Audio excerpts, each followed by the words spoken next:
Time now for our rants and raves of the week, starting with you, Dan. I have a rant and a rave. My rant is for the Rutland Herald of Vermont, which last week John Mitchell, the owner, fired the news editor, Alan Keyes, because Keyes approved a front-page story on problems within the Rutland Herald and their sister paper in Montpelier. People haven't been getting paid. Real trouble. Fortunately, a few days later, the Herald turned around and sold itself to a couple of people, including Reed Brower, the publisher of the Portland Press Herald in Maine, at least keeping it out of the hands of a big corporate chain like Gatehouse, and somebody who apparently really cares about newspapers. I said it was a rant and a rave. I will give a rave if Reed Brower rehires Alan Keyes after blowing the whistle on what was going on at his own signal paper. that might Haven't happen? seen anything yet, but You probably want to bring in his own person. well, the sale hasn't gone through yet, but we'll see. I think that would be a great move. All right, Callie, what do you got?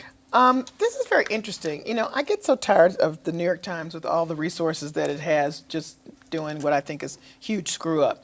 So this, in an article taken from a book called The Brain That Couldn't Remember, a long article, 23 pages if you printed it out, and I did, by Luke Dietrich. He writes this thing, and it's all about, there's many parts to it, but it's about a guy who couldn't remember, who became case for amnesia for many years, and the main researcher was Dr. Suzanne Corkin from MIT, who just died recently. He accuses her of all kinds of stuff, manipulation of data, destroying data, you know, undermining who his real relatives were, the guardianship. I mean, it's not good. Okay. So having done that, they published it. The scientists immediately from MIT sent a letter saying, excuse me, files are here. What are you talking about? They did point by point.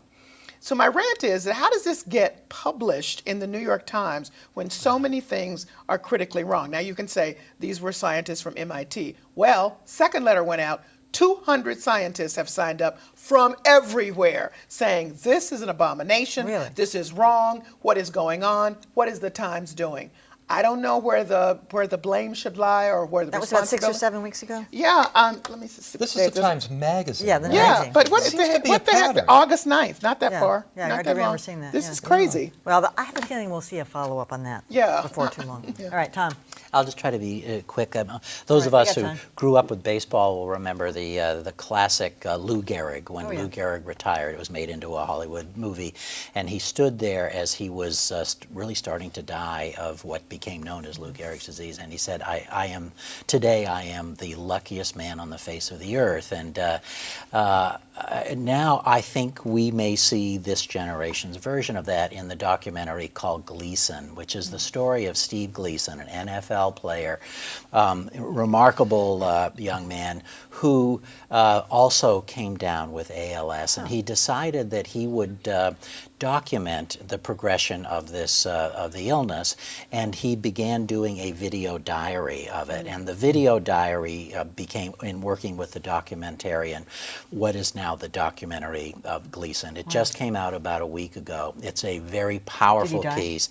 No, but he is now to the point where he can only manipulate through his eyes, through eye movement. And but he did it. He did the diary because he had just learned when he was diagnosed that his wife was pregnant, and he wanted his son to see the man that he was, but also to see the man that he will become. And it's quite a, it's both dramatic and it's also, I think, an excellent piece of documentary filmmaking. Gleason. Yeah, sounds good. All right, Joanna. So I have a rave with an eye roll. Stop me if you've heard this one before. A guy raises $5 million of venture capital to start a new publication launching in November called The Outline, aimed at millennials.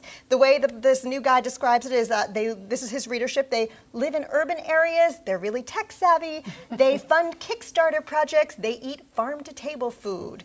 So, hey, far be it for me to criticize anyone who's going to raise money to hire journalists.